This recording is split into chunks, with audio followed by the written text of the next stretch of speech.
Bienvenue sur Radio WLC, une filiale de Radio WLC Ministries, un ministère en ligne dédié à apprendre à vivre en étant constamment prêt pour le retour du Sauveur.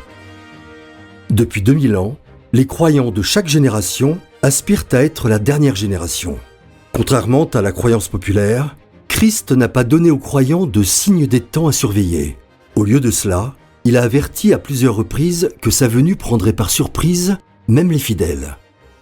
Yahushua a urgemment averti les croyants d'être prêts parce que le Fils de l'homme viendra à l'heure où vous n'y penserez pas. Radio WLC enseigne les esprits et prépare les cœurs au retour soudain de Christ.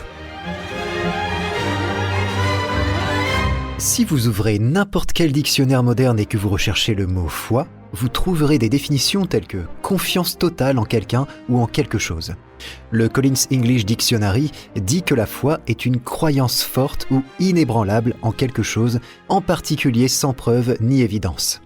Cette idée selon laquelle la vraie foi est aveugle et que si vous n'avez pas à tout moment une foi forte et aveugle, vous n'êtes en quelque sorte pas un vrai chrétien ou vous déshonorez Yahweh est une croyance récente. Si vous nous avez déjà écoutés, vous savez que nous préférons une définition plus ancienne de la foi que nous trouvons dans un ancien dictionnaire publié en 1828. Ce dictionnaire définit la foi comme étant, je cite, la croyance, une adhésion de l'esprit à la vérité de ce qui est déclaré par un autre en se fondant sur son autorité et sa véracité sans autre preuve. Jugement selon lequel ce qu'un autre déclare ou témoigne est la vérité. En d'autres termes, l'idée que la vraie foi serait aveugle est tout simplement fausse. Elle est fondée sur des preuves, et la preuve est votre connaissance du caractère de la personne dont vous acceptez la parole. Vos relations passées avec cette personne vous ont-elles montré que c'était quelqu'un d'honnête et juste ? A-t-il ou elle toujours tenu ses promesses par le passé ? En somme, c'est une question de jugement. D'après les expériences passées que j'ai eues avec cette personne, je sais qu'il ou elle est honnête et digne de confiance. La vraie foi n'est jamais vraiment aveugle. Bonjour, je suis Eric Thomas et vous écoutez Radio World's Last Chance, où nous abordons divers sujets liés aux Écritures, aux prophéties, à la piété pratique, aux croyances bibliques et à la vie dans une préparation constante au retour inattendu du Sauveur. Aujourd'hui, nous allons parler de foi, de philosophie et de la Trinité. Avec Jean-Olivier, nous allons clarifier certaines choses que nous avions mal comprises et partager ce que les Écritures ont à dire sur la foi et la philosophie, et comment nous, en tant que croyants, devons appliquer cela à la doctrine de la Trinité. Jean, la foi et la philosophie, ces deux choses semblent plutôt contradictoires, tu ne trouves pas ? En fait, à WLC, nous ne le pensons pas, non. Bien sûr, il y a différentes définitions de ce qu'est la philosophie, mais nous croyons que la vraie spiritualité peut et devrait en fait embrasser la philosophie. Ok, alors comment est-ce que tu définis la philosophie dans ce cas ? Quand je pense à la philosophie, personnellement, j'ai plutôt tendance à penser aux athées, aux infidèles et aux idolâtres qu'aux vrais croyants. C'est normal, c'est une réaction juste. Le mot lui-même, philosophie, signifie littéralement amour de la sagesse. Il n'y a rien de mal à cela. En fait, le premier chapitre du livre des Proverbes comporte un long passage consacré à la sagesse. Nous pensons que trop souvent, nous construisons dans notre esprit une fausse dichotomie. La foi contre les faits, ou la foi contre la sagesse, ou encore la foi contre la philosophie. Mais quand nous comprenons vraiment la foi, et quand nous comprenons vraiment la philosophie, il n'y a pas de contradiction. Allons dans Actes chapitre 17. Quand Paul et Silas se sont trouvés à Thessalonique, les Juifs ont monté le peuple et les autorités contre eux. Et Paul et Silas ont dû s'enfuir. Ils se sont rendus à Bérée. Lisons ce qui s'est passé là-bas. Versets 10 à 12. Aussitôt les frères firent partir de nuit Paul et Silas pour Bérée. Lorsqu'ils furent arrivés, ils entrèrent dans la synagogue des Juifs. Ces Juifs avaient des sentiments plus nobles que ceux de Thessalonique. Ils reçurent la parole avec beaucoup d'empressement et ils examinaient chaque jour les Écritures pour voir si ce qu'on leur disait était exact. Plusieurs d'entre eux crurent, ainsi que beaucoup de femmes grecques de distinction et beaucoup d'hommes, ou plusieurs donc d'entre eux crurent, ainsi que des femmes grecques de qualité, et des hommes en assez grand nombre dans une autre version. Les croyants de Bérée ne se sont pas contentés de croire Paul et Silas sur parole. Je pense que c'est trop souvent ce que font les croyants aujourd'hui. Cela demande un effort personnel, un travail même on peut dire. Cela demande de s'engager, d'être prêt à sortir de sa zone de confort pour étudier de nouvelles idées par soi-même. Mais c'est ce qu'ont fait les Béréens. Et Luc les décrit comme ayant des sentiments ou un caractère, selon les versions, plus noble, parce qu'ils ne se sont pas contentés de croire les apôtres sur parole. Ils étaient nobles parce qu'ils ont réfléchi et étudié par eux-mêmes. Le verset 12 est très intéressant. Il commence par le mot « donc » ou « en conséquence » dans la version King James. En conséquence, plusieurs d'entre eux crurent. En conséquence de quoi? D'avoir écouté Paul et Silas prêcher? Non, en conséquence d'avoir examiné les Écritures par eux-mêmes pour voir si ce que Paul et Silas enseignaient était correct. C'est exact. Les non-croyants se moquent parfois de l'idée d'accepter des manuscrits anciens comme règle de vie. Mais Yahweh attend des croyants qu'ils utilisent leur intellect. Nous ne sommes pas censés simplement accepter les choses aveuglément. Yahweh apprécie la logique, et la vérité est toujours logique. Quelle est son invitation dans Ésaïe 1, verset 18? Il nous dit « Venez et plaidons » ou « Venez et discutons ensemble »,« Venez maintenant et débattons »,« Venez maintenant et raisonnons ensemble » dans d'autres versions. Dit Yahweh. Notre foi n'est pas censée être aveugle. Notre foi est basée sur des preuves tangibles. Est-ce que tu penses qu'une partie du problème réside dans la façon dont on définit la foi? Je veux dire, pour beaucoup de gens, la foi est considérée comme le contraire d'une preuve. Par exemple, l'écrivain libanais Khalil Gibran a dit « La foi est une connaissance qui réside dans le cœur, au-delà de toute preuve. » Ça donne l'impression qu'il croyait que la foi est aveugle. En effet, est-ce que tu as entendu parler de Rabindranath Tagore ou Tagore? Non. Je ne prononce peut-être pas son nom correctement.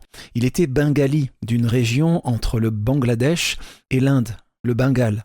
Il avait une grande intelligence, il était respecté par Albert Einstein, c'était un polymathe, c'est-à-dire qu'il avait des connaissances variées et approfondies dans plusieurs domaines. Il était écrivain, poète, compositeur, philosophe, peintre et a été influent en tant que réformateur social. Il a dit un jour « La foi est l'oiseau qui sent la lumière et chante quand l'aube est encore sombre. » Est-ce que tu veux dire que sa définition est fausse? Non. Ce que je dis, c'est que sa définition est incomplète.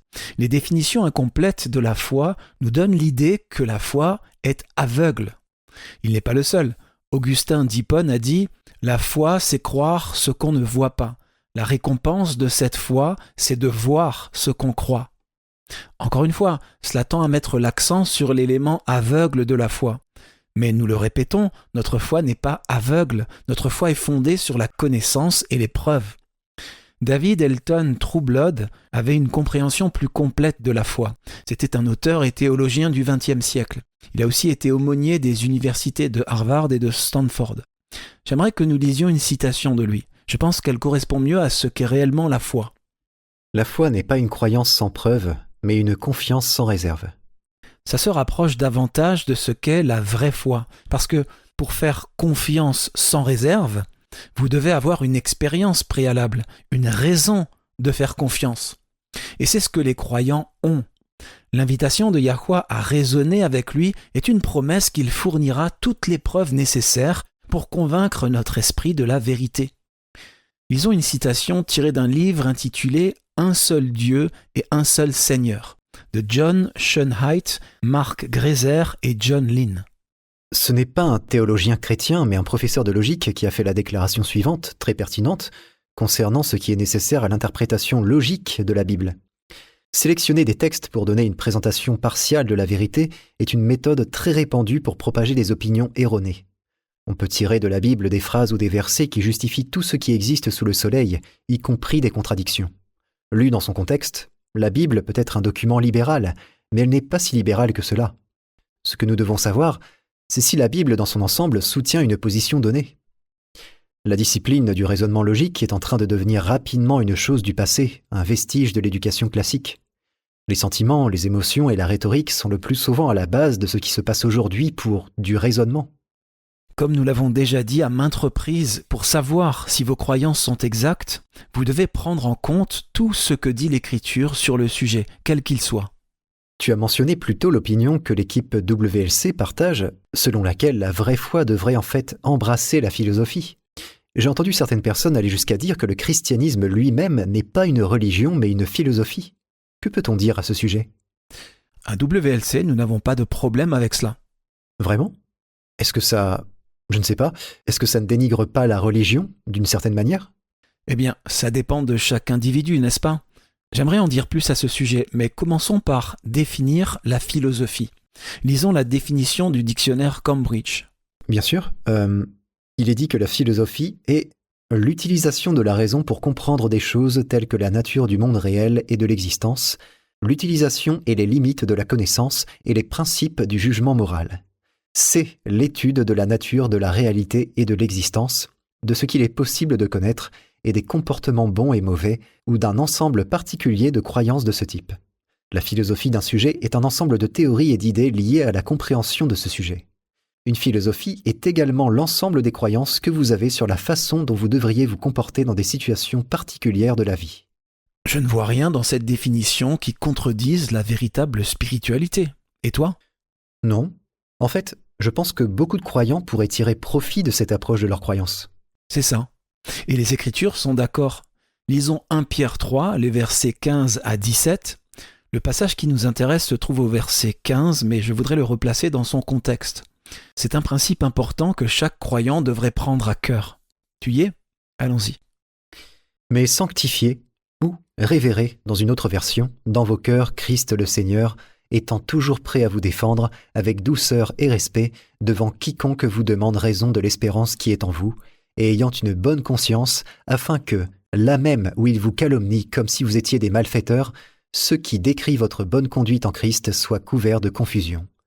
Car il vaut mieux souffrir, si telle est la volonté de Yah, en faisant le bien qu'en faisant le mal.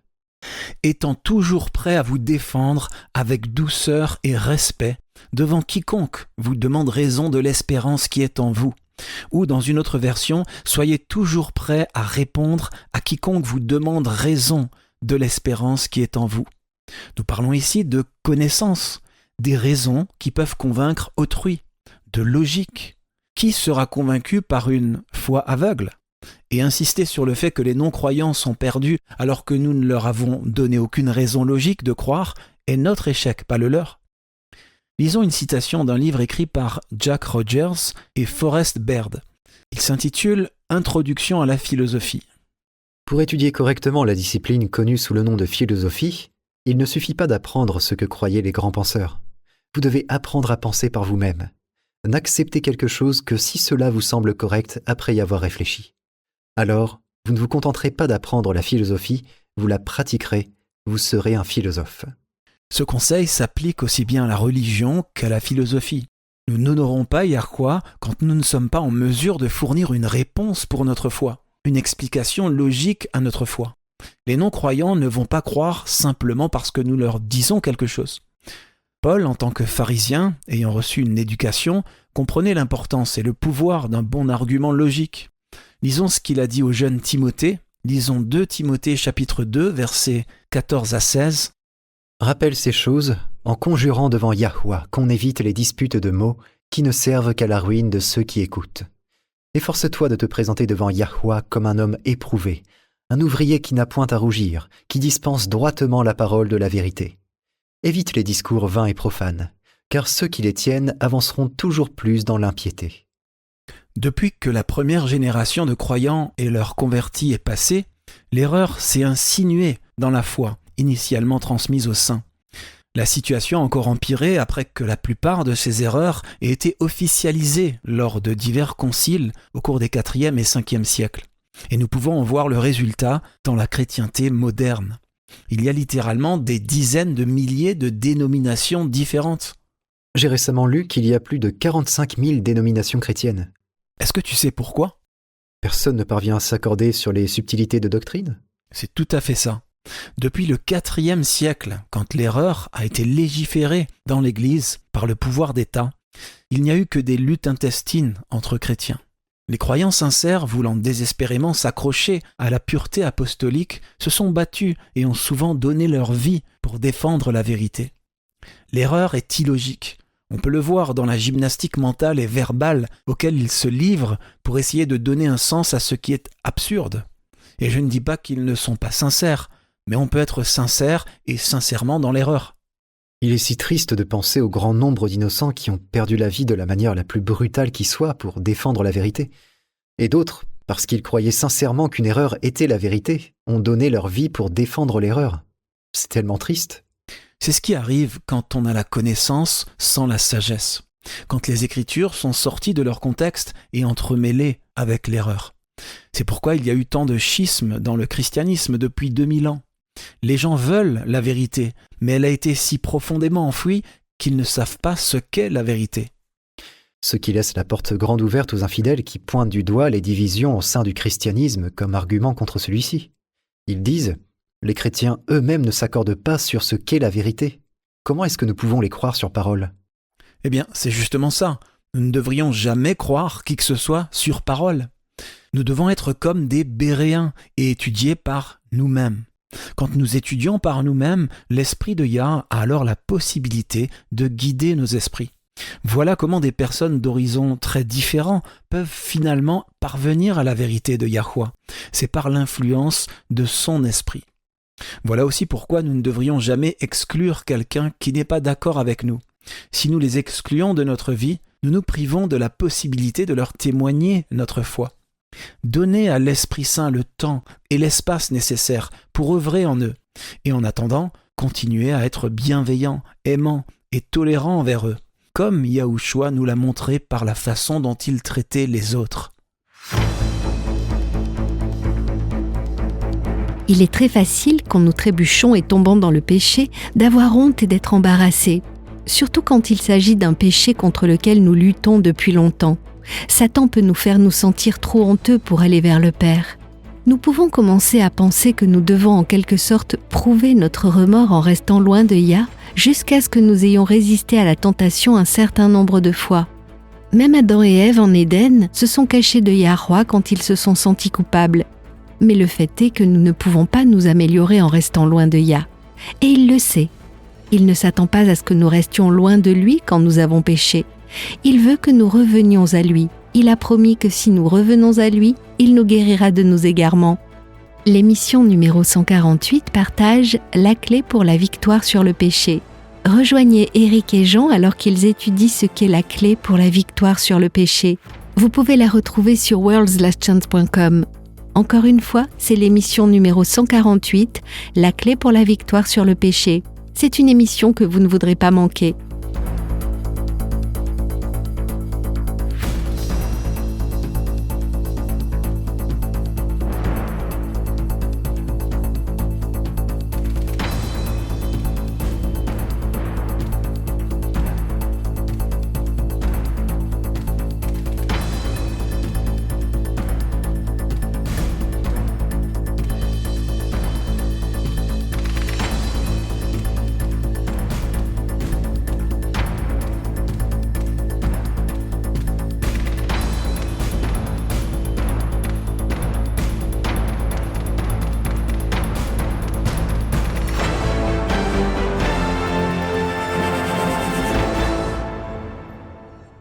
Isaac Watts était un pasteur congrégationaliste anglais qui a vécu de 1674 à 1748.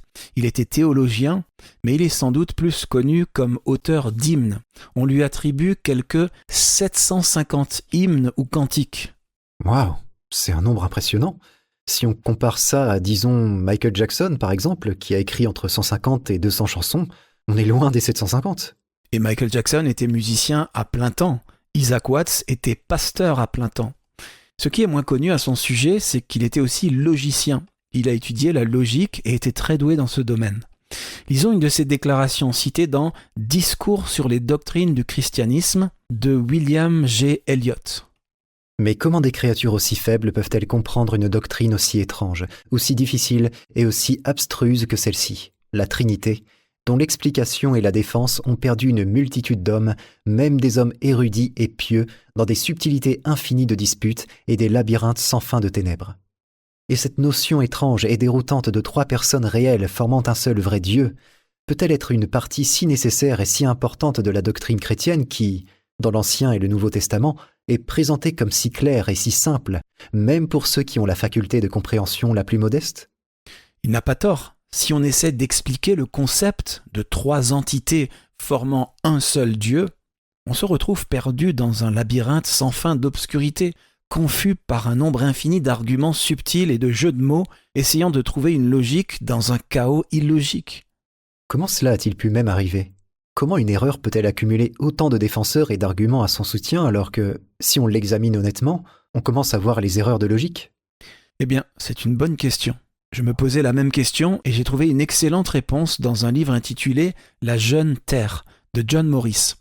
Il parle en fait d'un autre sujet, mais son argument, qui dans le contexte de ce livre s'applique à la science d'une Terre récente, c'est-à-dire la science prouvant le créationnisme, ce même argument peut aussi s'appliquer ici.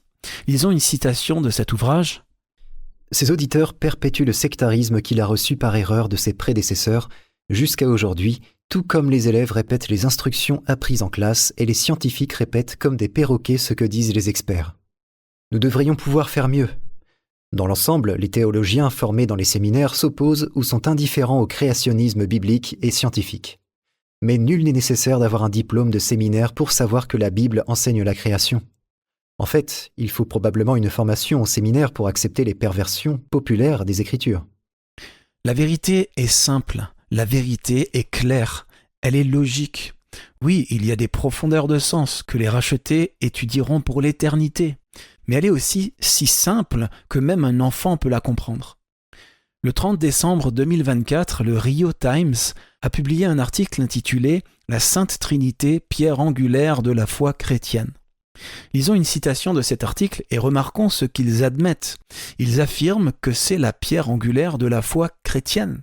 Et pourtant, ce qu'ils déclarent ensuite contredit cela. Allons-y. La Sainte Trinité est la doctrine centrale du christianisme. Cette croyance soutient que Dieu existe sous la forme de 3 personnes, le Père, le Fils et le Saint-Esprit. Chaque personne est pleinement divine, pourtant il n'y a qu'un seul Dieu. Ce concept a évolué au cours des siècles au fil des débats et des réflexions théologiques. Les premiers chrétiens ont eu du mal à concilier leur héritage monothéiste et leur expérience de Dieu. Ils ont rencontré Dieu en tant que Créateur, en tant que Jésus-Christ et en tant que Saint-Esprit. Cela a donné lieu à de profondes discussions sur la nature de Dieu et la divinité de Christ. Le terme « Trinité » est apparu pour la première fois à la fin du IIe siècle. C'est Tertullien, un écrivain chrétien, qui a inventé ce mot. Il cherchait à expliquer la relation entre le Père, le Fils et le Saint-Esprit.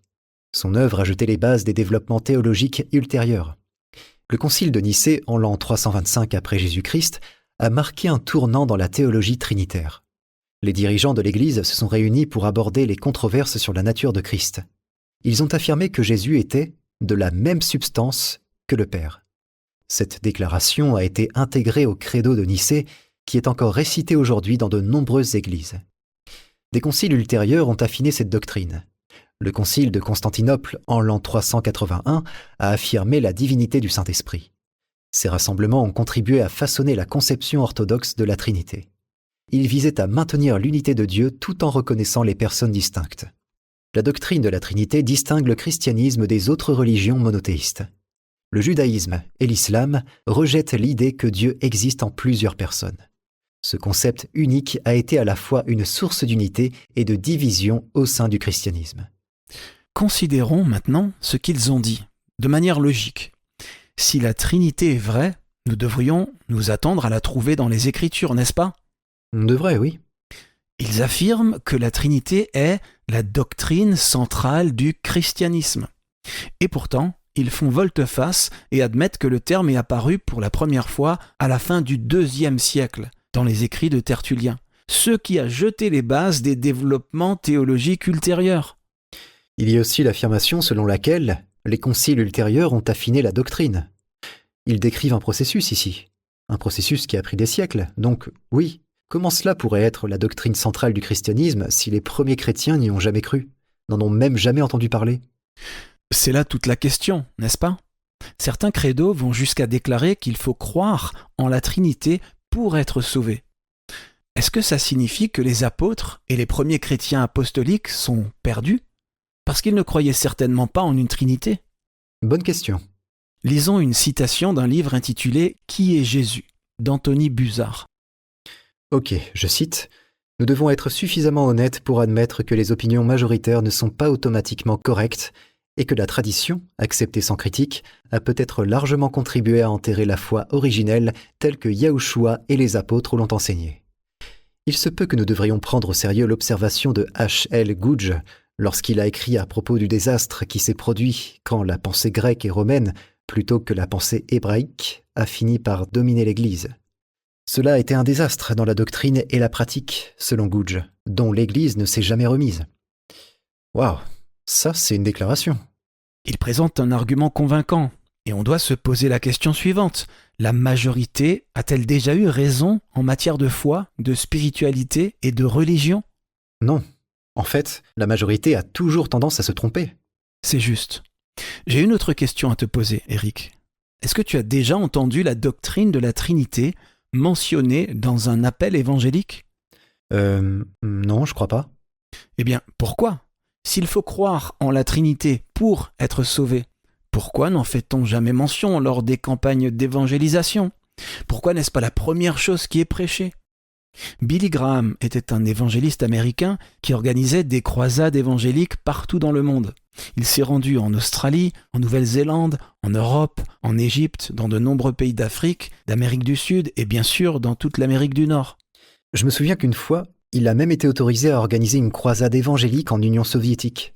Il s'est aussi rendu 2 fois en Chine. Vraiment ? En 1988 et 1994. Il n'y a pas organisé de croisade officielle, mais il a prêché dans des églises et rencontré des responsables. Ce que je veux dire, c'est combien de ces sermons étaient au sujet de la Trinité ?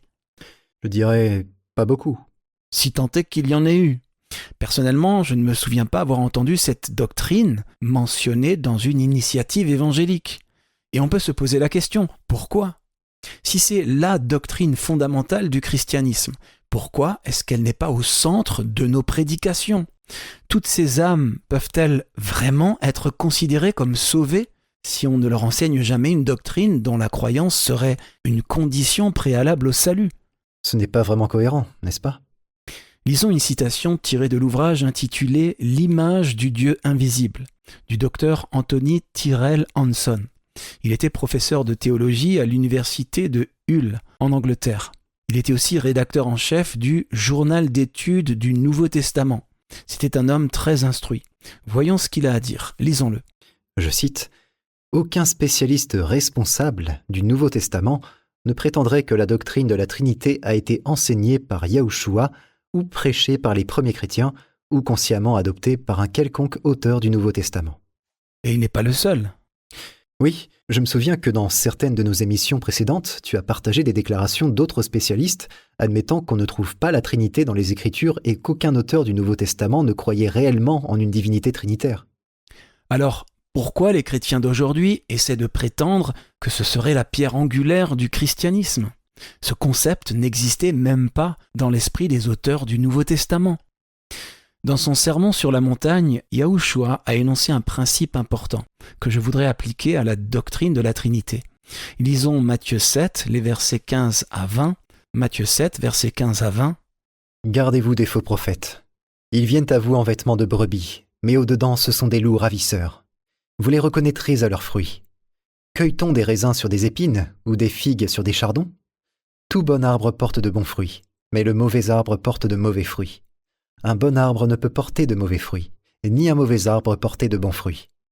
Tout arbre qui ne porte pas de bons fruits est coupé et jeté au feu. C'est donc à leurs fruits que vous les reconnaîtrez. » Alors, quels sont les fruits de cette doctrine ?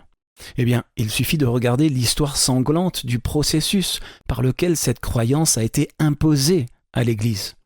Jean Calvin, le grand réformateur protestant, ne s'est-il pas rendu coupable d'une partie du sang versé à cause de cette doctrine ? Je crois me souvenir que tu en avais parlé dans une autre émission. Absolument. Calvin a inventé la doctrine du « une fois sauvé, toujours sauvé », qui, nous le croyons, est une hérésie. Il nourrissait aussi une haine farouche envers un médecin espagnol du nom de Michel Servet. Servet avait découvert un certain nombre de vérités bibliques qui contredisaient les traditions païennes du christianisme après le concile de Nicée. 7 ans avant la mort de Servet, Calvin a écrit une lettre à Farel, un de ses amis, dans laquelle il a dit, je cite, « Si Servet vient à Genève, je ne le laisserai jamais sortir vivant si mon autorité a du poids. » Fin de citation. Waouh, On ne peut pas dire que ce soit très chrétien de la part de Calvin. Vraiment pas. Et c'est malheureusement exactement ce qui s'est passé. Le dictionnaire biographique Wycliffe de l'Église déclare, je cite, « Calvin l'a fait, servez, arrêté comme hérétique, condamné et brûlé vif. » Je n'entrerai pas dans les détails, c'est horrible, mais la manière dont ils ont brûlé Servet était particulièrement barbare et d'une grande torture, même pour l'époque. Quelle était l'une des principales croyances de Servet ? Il soutenait que la doctrine de la Trinité n'est pas biblique. Et pour cela, il a été tué d'une manière vraiment cruelle. Voilà le fruit de cette doctrine. C'est tout simplement horrible. Et Calvin est censé être un réformateur dévoué. J'ai une autre citation que j'aimerais que nous lisions. Elle est tirée de l'ouvrage « Les guerres de Jésus » de Philip Jenkins. Quel titre! Encore une fois, le fruit d'une doctrine satanique. C'est un livre fascinant. Vous le refermerez en secouant la tête et en vous demandant comment cela a pu être considéré comme une doctrine chrétienne. Grégoire de Nazianze était archevêque de Constantinople au IVe siècle. Il est cité dans le livre « Les guerres de Jésus » en faisant référence aux évêques de l'Église. Et n'oublions pas que ces évêques du IVe siècle sont en grande partie responsables de la plupart des erreurs de la chrétienté actuelle. Lisons cette citation. Qu'est-ce que Grégoire de Nazianze avait à dire au sujet des évêques ? J'ai tendance à éviter toutes les assemblées d'évêques, car je n'ai jamais vu aucun concile aboutir à une issue favorable, ni apporter de solution au mal. Au contraire, ils ne font généralement que l'aggraver. Et cela a été dit par un de leurs contemporains. Si quelqu'un devait le savoir, c'était bien lui. Grégoire de Nazianze est aussi connu sous le nom de Grégoire le théologien. Qu'a-t-il vu ? Et que savait-il qui l'a conduit à avoir une opinion si négative des évêques du IVe siècle ? Ceux-là même qui, comme nous le savons, sont responsables d'un si grand nombre d'erreurs qui ont envahi l'Église à cette époque. Est-ce que nous voulons vraiment accepter les doctrines prônées par de tels hommes ?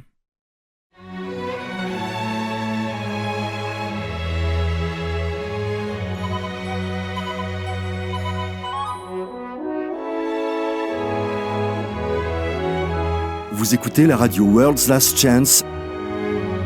Radio World's Last Chance enseigne les esprits et prépare les cœurs au retour soudain de Christ. L'un des sujets les plus mal compris des Écritures est celui du sabbat. De nombreux chrétiens ont reçu l'enseignement selon lequel la loi, et donc le sabbat, aurait été clouée à la croix. Ils croient que ceux qui continuent à célébrer le sabbat du 7e jour sont des légalistes. Toutes ces suppositions passent complètement à côté de l'objectif principal du sabbat. Le sabbat n'est pas une corvée coûteuse, c'est un privilège. De plus, il existe des preuves bibliques que le sabbat sera encore célébré dans l'éternité. Rejoignez Eric et Jean alors qu'ils explorent ce que le sabbat signifie réellement pour les croyants d'aujourd'hui. Recherchez notre émission de radio précédemment diffusée intitulée « Le sabbat, l'éternel privilège de l'adoration ». Vous pouvez la retrouver sur notre site web ainsi que sur notre chaîne YouTube. Saviez-vous que vos paroles de louange sont précieuses pour le Père ? Malachie 3, verset 16 nous dit « Alors ceux qui craignent Yahweh se parlèrent l'un à l'autre. Yahweh fut attentif et il écouta, et un livre de souvenirs fut écrit devant lui pour ceux qui craignent Yahweh et qui méditent sur son nom. » Vos paroles de gratitude et de louange sont si précieuses que le Père les enregistre dans un livre. Alors exprimez votre amour et votre gratitude, souvent, et voyez votre foi grandir.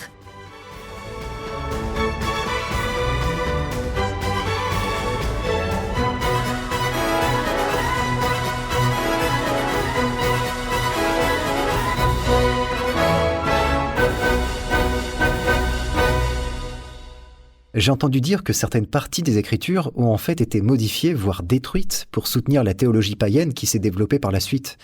Est-ce que c'est vrai ? Absolument. On en trouve un excellent exemple dans 1 Jean 5, versets 7 et 8. Pourquoi ne pas le lire rapidement ? 1 Jean 5, versets 7 et 8. Lisons-le dans la version Martin. « Car il y en a 3 dans le ciel qui rendent témoignage, le Père, la Parole et le Saint-Esprit. Et ces 3-là ne sont qu'un. Il y en a aussi 3 qui rendent témoignage sur la terre, savoir l'esprit, l'eau et le sang. Et ces 3-là se rapportent à un. » Ça semble être la preuve d'une divinité trinitaire, n'est-ce pas? Mais la réalité, c'est que ce passage n'apparaît dans aucun des premiers manuscrits.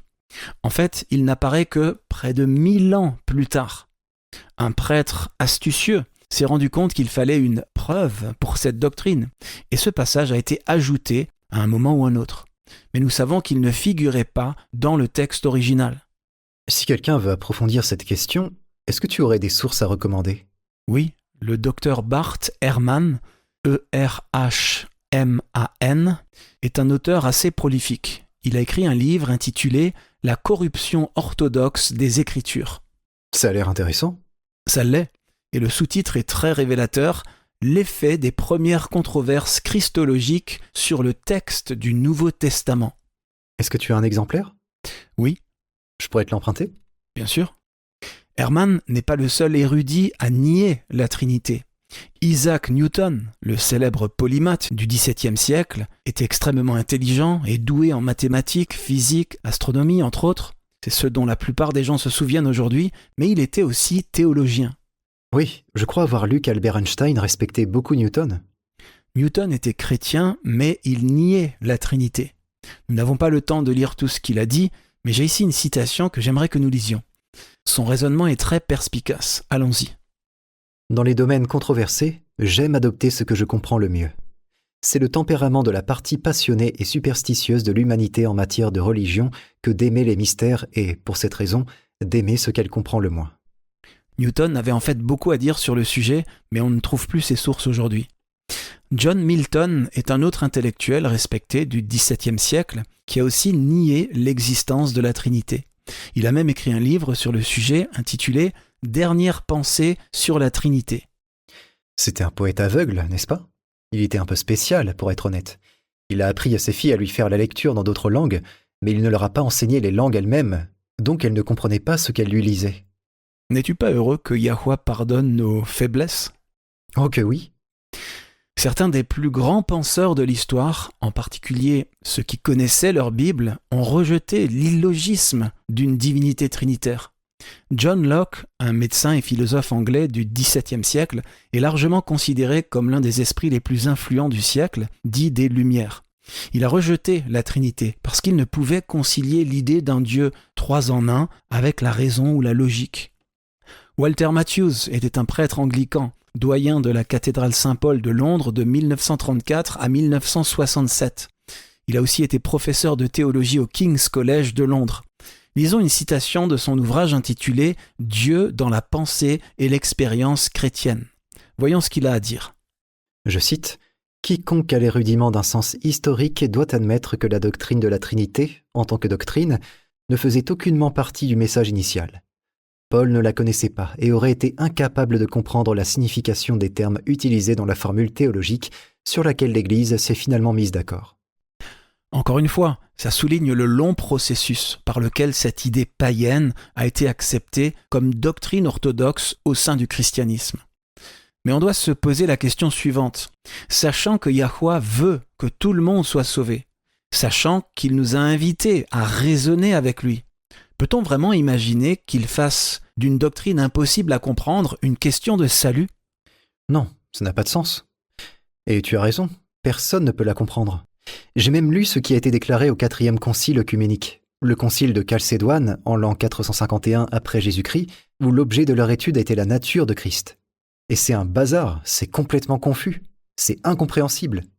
Et ce n'est pas que je sois ignorant du langage religieux, c'est que ça n'a aucun sens logique. L'Évangile est une bonne nouvelle. Mais comment l'Évangile peut être une bonne nouvelle si vous ne pouvez pas le comprendre? C'est un bon point. Nous devons prendre le temps d'étudier les Écritures pour voir par nous-mêmes ce qu'elles disent. Nous devons mettre de côté nos idées préconçues, les traditions et les suppositions qui nous ont été enseignées.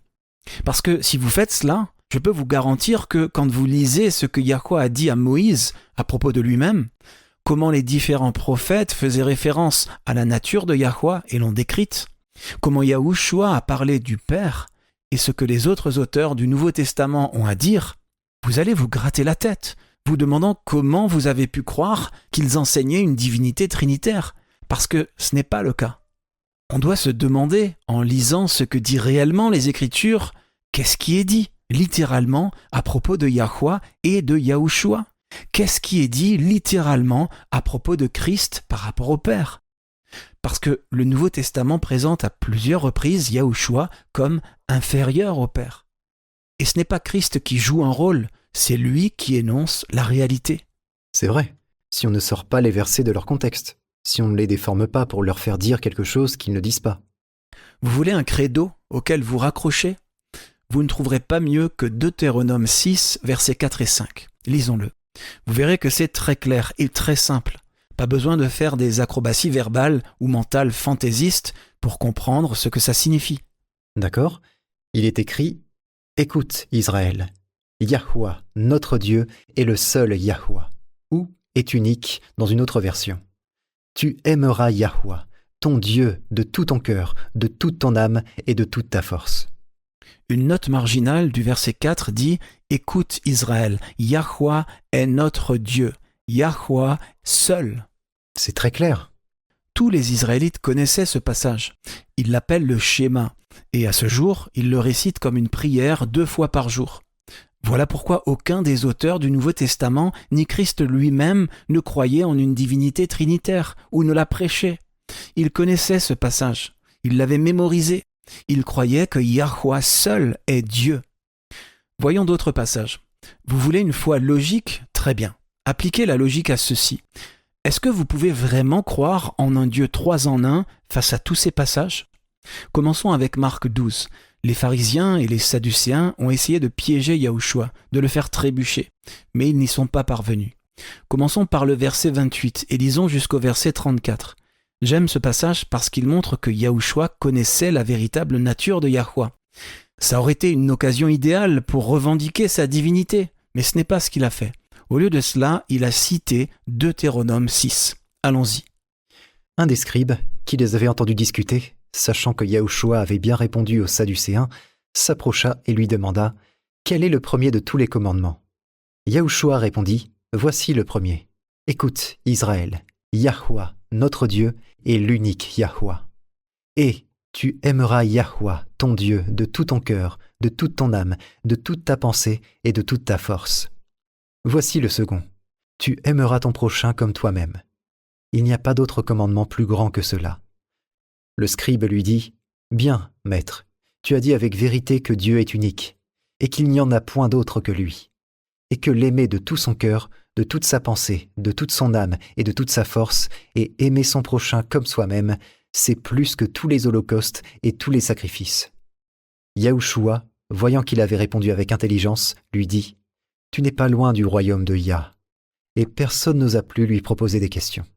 N'est-il pas intéressant que le scribe, le docteur de la loi, déclare que nous devons aimer Yahweh comment?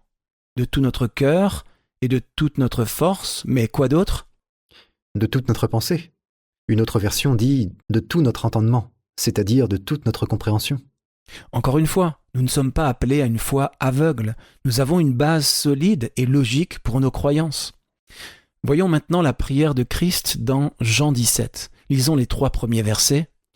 Après avoir ainsi parlé, Yahushua leva les yeux au ciel et dit « Père, l'heure est venue. Glorifie ton Fils afin que ton Fils te glorifie, selon que tu lui as donné pouvoir sur toute chair, afin qu'il accorde la vie éternelle à tous ceux que tu lui as donnés. Or, la vie éternelle, c'est qu'ils te connaissent, toi, le seul vrai Dieu, et celui que tu as envoyé, Yahushua Christ. » Ce n'est pas parce que Yahushua a autorité sur tous les hommes qu'il est Dieu. Il déclare clairement au verset 2 ici que cette autorité, ce pouvoir, lui a été donné par son Père. Allons un peu plus loin, dans Jean 20. C'est quand Yahushua rencontre Marie de Magdala juste après sa résurrection. Que dit-il, versets 16 et 17? Yahushua lui dit « Marie ». Elle se retourna et lui dit en hébreu « Rabouni », c'est-à-dire « maître ». Yahushua lui dit « Ne me touche pas, car je ne suis pas encore monté vers mon Père. Mais va trouver mes frères, et dis-leur que je monte vers mon Père et votre Père, vers mon Dieu et votre Dieu. » Remarquons que Yahushua a un Dieu, et ce n'est pas lui-même. Si Yahushua faisait partie intégrante d'une divinité trinitaire, il ne pourrait pas avoir un Dieu distinct de lui-même. C'est vrai, mais tu vois, c'est pour ça que c'est un mystère. Tu veux dire, c'est pour ça que c'est complètement illogique. Paul confirme, lisons 1 Corinthiens 8, versets 5 et 6. Car s'il est des êtres qui sont appelés dieux, soit dans le ciel, soit sur la terre, comme il existe réellement plusieurs dieux et plusieurs seigneurs, néanmoins pour nous, il n'y a qu'un seul Dieu, le Père, de qui viennent toutes choses et pour qui nous sommes, et un seul Seigneur, Yahushua Christ, par qui sont toutes choses et par qui nous sommes. Dire qu'il n'y a qu'un seul Dieu et un seul Seigneur, ça signifie que ce seul Seigneur n'est pas Dieu. Seul Yahweh est Dieu. Les Écritures le confirment. Que dit Paul dans 1 Timothée 2, verset 5 ?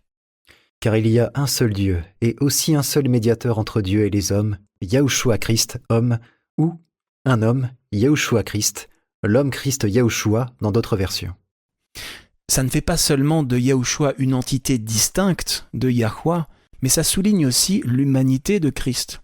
Il n'y a qu'un seul Dieu, Yahweh, et un seul médiateur entre Dieu et les hommes, l'homme Yahushua.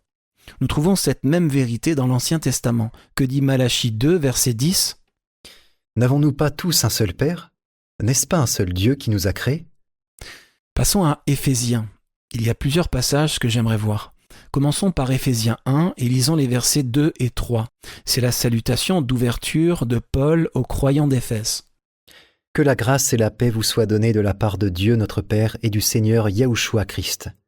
Béni soit Dieu, le Père de notre Seigneur Yahushua Christ, qui nous a bénis de toutes sortes de bénédictions spirituelles dans les lieux célestes en Christ. Encore une fois, il y a une distinction, une séparation dans le texte. On ne peut pas lire cela et affirmer logiquement que Yahushua est Dieu.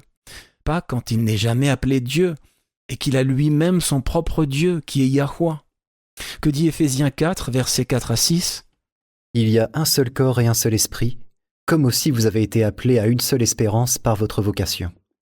Il y a un seul Seigneur, une seule foi, un seul baptême, un seul Dieu et Père de tous, qui est au-dessus de tous, et parmi tous, et en tous. Tout au long du Nouveau Testament, on voit Yahushua désigné comme Seigneur. Je pense que c'est la raison pour laquelle de nombreux chrétiens sincères supposent qu'il est Dieu, parce que tout au long de l'Ancien Testament, le nom personnel de Yahweh a été dissimulé sous le titre générique de Seigneur. Mais dans le Nouveau Testament, c'est un titre de respect qui fait référence à Yahushua, pas un synonyme de Dieu. Il y a quelques passages dans le Nouveau Testament où Seigneur est utilisé pour désigner Yahweh, mais le mot Dieu n'est jamais utilisé pour désigner Yahushua. Le titre Dieu ne désigne que Yahweh dans le Nouveau Testament. Dans 2 Corinthiens chapitre 11, Paul veut souligner qu'il fait une déclaration véridique. Comment est-ce qu'il fait cela ? Verset 31. Dieu, qui est le Père du Seigneur Yahushua et qui est béni éternellement, sait que je ne mens point. Encore une fois, Yahushua est pleinement homme. Il a un Dieu comme tout le monde. Ce Dieu est Yahweh. Un passage auquel nous n'avons pas prêté beaucoup attention est l'annonce faite par l'ange à Marie. Maintenant, ce que tout le monde doit comprendre, c'est que lorsque les Écritures affirment que Yahushua est le seul Fils unique engendré de Yahweh, cela fait une déclaration sur son existence même, qui révèle la vérité sur sa nature. Être engendré signifie littéralement venir à l'existence. Si Yahushua était Dieu, il aurait dû avoir une préexistence. Mais nous savons que ce n'est pas le cas, parce que les Écritures mentionnent à plusieurs reprises qu'il a été engendré. Lisons ce que l'ange dit à Marie. Et remarquons à quel point ça n'aurait aucun sens si Yahushua était Dieu. Luc 1, versets 26 à 35, laissons les titres tels qu'ils apparaissent dans le grec. Au 6e mois, l'ange Gabriel fut envoyé par Dieu dans une ville de Galilée, appelée Nazareth, auprès d'une vierge fiancée à un homme de la maison de David, nommé Joseph. Le nom de la vierge était Marie. L'ange entra chez elle et dit « Je te salue, toi à qui une grâce a été faite. Le Seigneur est avec toi. » Troublée par cette parole, Marie se demandait ce que pouvait signifier une telle salutation. L'ange lui dit « Ne crains point, Marie, car tu as trouvé grâce devant Dieu. Et voici, tu deviendras enceinte, et tu enfanteras un fils, et tu lui donneras le nom de Yahushua. Il sera grand et sera appelé Fils du Très-Haut, et le Seigneur Dieu lui donnera le trône de David, son père. Il régnera sur la maison de Jacob éternellement, et son règne n'aura point de fin. » Marie dit à l'ange, comment cela se fera-t-il, puisque je ne connais point d'homme ? L'ange lui répondit, le Saint-Esprit viendra sur toi, et la puissance du Très-Haut te couvrira de son ombre. C'est pourquoi le saint enfant qui naîtra de toi sera appelé Fils de Dieu. Rien de tout cela n'aurait de sens si Yahushua est Dieu. Dans 1 Corinthiens 14, verset 33, Paul déclare « Car Dieu n'est pas un Dieu de désordre ». Et c'est exactement ce que la doctrine de la Trinité est. C'est une erreur. Voilà pourquoi elle est remplie de confusion. Nous devons utiliser notre cerveau, l'intelligence que Yahuwah nous a donnée, et appliquer la logique à nos croyances. En retour, Yahuwah s'est engagé à nous fournir toutes les preuves dont nous avons besoin pour être convaincus. Notre rôle, notre part, est d'étudier avec un esprit ouvert et d'être prêt à suivre la vérité où qu'elle nous mène.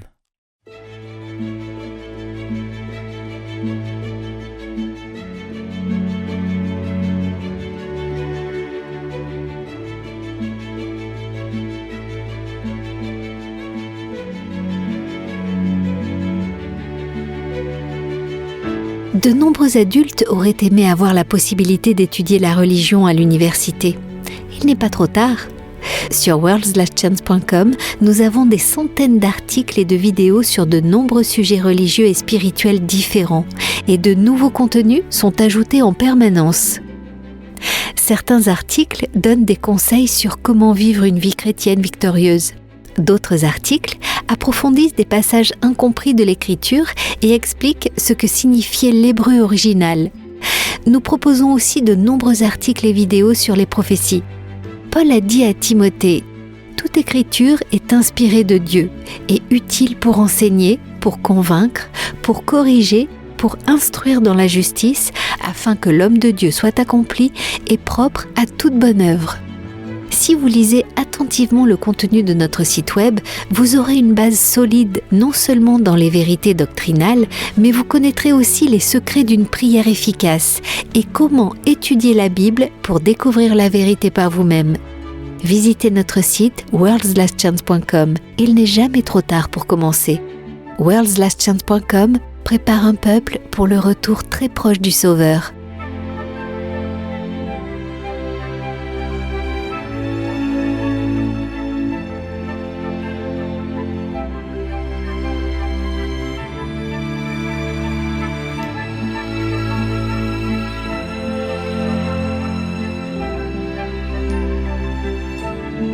Entendre comment Yahuwah a béni les autres est toujours un merveilleux encouragement. Avez-vous une expérience ou un témoignage qui pourrait encourager et bénir les autres ? Nous serions ravis de l'entendre.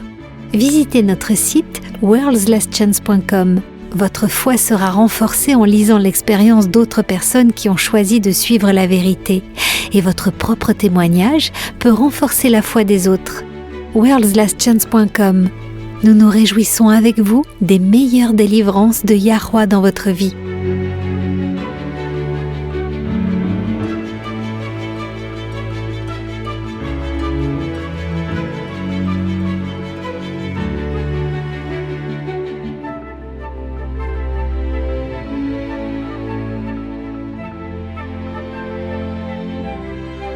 Êtes-vous confronté à une situation où vous avez besoin d'aide et de conseils divins ? Il y a de la puissance dans la prière. Yahuwah n'aspire qu'à répondre à la prière de la foi. Si vous souhaitez que d'autres personnes se joignent à vous dans la prière, visitez notre site web et cliquez sur « Demande de prière ». L'équipe WLC prie chaque jour sur la liste de prières et d'autres personnes dans le monde entier peuvent se joindre à vous pour chercher la face du Père. N'oubliez pas, la prière fait bouger le bras de la Toute-Puissance. Nous nous joignons à vous dans la prière sur worldslastchance.com.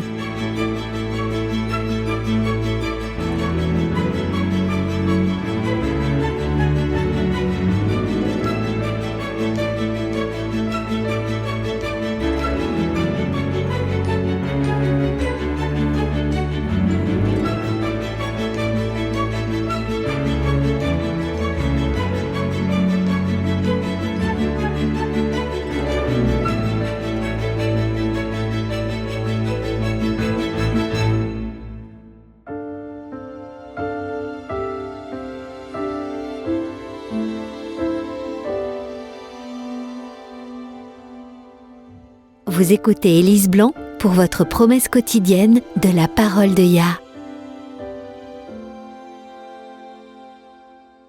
L'image est granuleuse, le faible éclairage rendant difficile la perception des détails. Mais on peut tout de même voir que la femme sur la photo est jeune, elle a moins de 30 ans. Elle sourit courageusement à l'appareil photo, mais on devine la tension sur son visage. Sa main droite serre celle de son enfant alors qu'il marche dans la rue. À sa gauche marche une autre femme, si proche qu'on pourrait penser qu'elles sont sœurs ou meilleures amies. Mais c'est cette deuxième femme à gauche qui fait de cette photo un témoin de véritable courage. Cette femme est également vêtue d'un manteau mi-long, mais on ne voit pas son visage, sa tête et ses épaules étant cachées derrière un voile. Elle est musulmane. Nous sommes en 1941 et les deux femmes marchent dans les rues de Sarajevo, dans ce qui était autrefois la Yougoslavie. La femme musulmane a pris sous le bras une inconnue non voilée. Une inconnue qui, selon la loi, est obligée de porter une étoile de David sur la manche de son manteau pour indiquer qu'elle est juive. La femme musulmane voit une juive, mais elle ne voit pas une inconnue, ni quelqu'un à haïr ou à craindre. Elle voit simplement une autre femme, une épouse, une mère, une fille, une sœur. La femme musulmane lui tient le bras pour cacher l'étoile de David sur la manche du manteau de la première femme pour la protéger. Cette vieille photographie est un exemple frappant de courage véritable et désintéressé. Le courage est défini comme étant une qualité d'esprit qui nous permet d'affronter le danger et les difficultés avec fermeté et détermination. Ce n'est pas l'absence de peur. Souvent, les plus courageux sont les plus craintifs. Mais ils sont courageux précisément parce qu'ils font ce que leur conscience leur dicte, indépendamment de leur peur. Nous vivons tous dans un monde de péché comme dans un pays ennemi.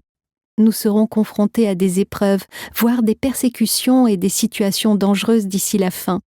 Mais Yahweh a fait la promesse de répondre à chaque urgence. Philippiens 4, verset 13, contient une simple déclaration de fait qui est en soi une promesse.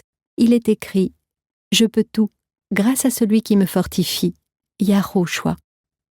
Peu importe ce que Satan place sur votre chemin, vous avez un ami qui marche à vos côtés. Il ne se précipite pas pour que vous ne puissiez pas le suivre. Il ne traîne pas derrière en vous laissant vous débrouiller seul.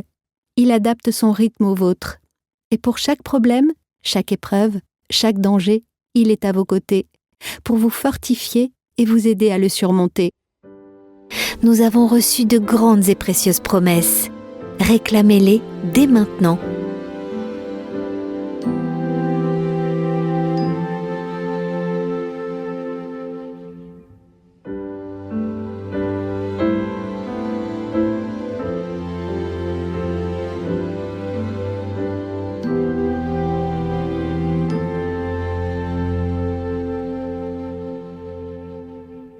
Merci de vous être joints à nous aujourd'hui, amis auditeurs. Si vous avez apprécié l'émission d'aujourd'hui et que vous souhaitez la partager, vous pouvez la retrouver sur notre site web worldslastchance.com. Recherchez l'émission numéro 277 intitulée « Le rôle de la philosophie dans la religion ». Nous espérons que vous pourrez vous joindre à nous à nouveau demain et d'ici là, rappelez-vous, Yahweh vous aime et vous pouvez compter sur lui faire confiance en toute sécurité, car il en est digne. Vous étiez à l'écoute de Radio WLC. Cette émission, ainsi que les épisodes précédents de Radio WLC, peuvent être téléchargés sur notre site web. Elles sont parfaitement appropriées pour être partagées avec des amis et pour des études bibliques. Elles sont également une excellente ressource pour ceux qui adorent Yahuwah seul à la maison. Pour écouter les émissions déjà diffusées, visitez notre site web worldslastchance.com. Cliquez sur l'icône Radio WLC affichée sur notre page d'accueil. Dans ses enseignements et ses paraboles, le Sauveur n'a pas donné de signe des temps à surveiller. Au lieu de cela, l'idée maîtresse de son message était une vigilance constante. Rejoignez-nous demain pour un autre message rempli de vérité, alors que nous explorons divers sujets centrés sur le retour du Sauveur et comment vivre en étant constamment prêt à l'accueillir chaleureusement quand il viendra. Radio WLC enseigne les esprits et prépare les cœurs au retour soudain de Christ.